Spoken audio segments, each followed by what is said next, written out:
others to go horseback riding, vanished one summer afternoon in 1981.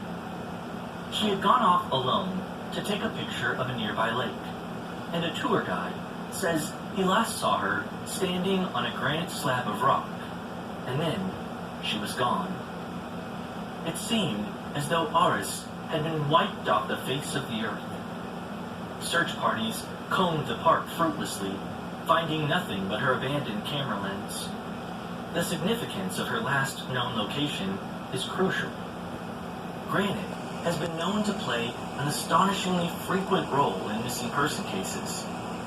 Many hypothesize that the quartz within granite rock generates an electrical force that may have the potential to open portals that could be responsible for these instantaneous disappearances in relatively open areas where it shouldn't be that hard to spot someone, unless they had truly vanished into thin air.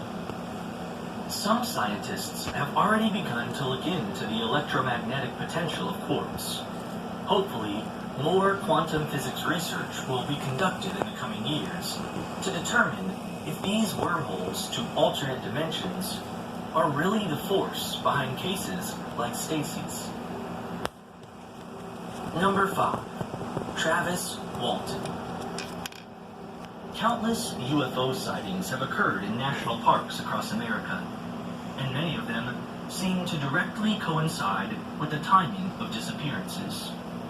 However, much of the information we have on extraterrestrial abductions comes from a man who claims to have been taken by a UFO and lived to tell the tale.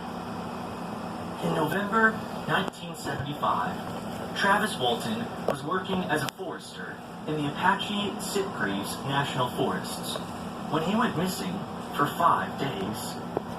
He was eventually found unharmed, but the account he told of his alien abduction is deeply disturbing. His story goes as follows. He and some coworkers were riding in a truck through the park when they suddenly came across a flying saucer in the sky, about 100 feet off in the distance. It was emitting strange noises like buzzing and ear-piercing whistles. Despite his crew's warnings, Travis exited the car by himself to inspect the UFO, and remembers being knocked out by a strong beam of light that shot out from the saucer, while the other men in the car drove off to get help. However, they would later reveal that they already presumed him dead from the impact of the shock. The next thing he knew, he was slowly regaining consciousness in a pristine white room on what looked like a medical table. He was horrified to notice 3 odd creatures observing him coldly. They were shorter than any human he had seen, and they all had no hair. He could tell they were a different species entirely. But when he tried to escape, they stopped him with force.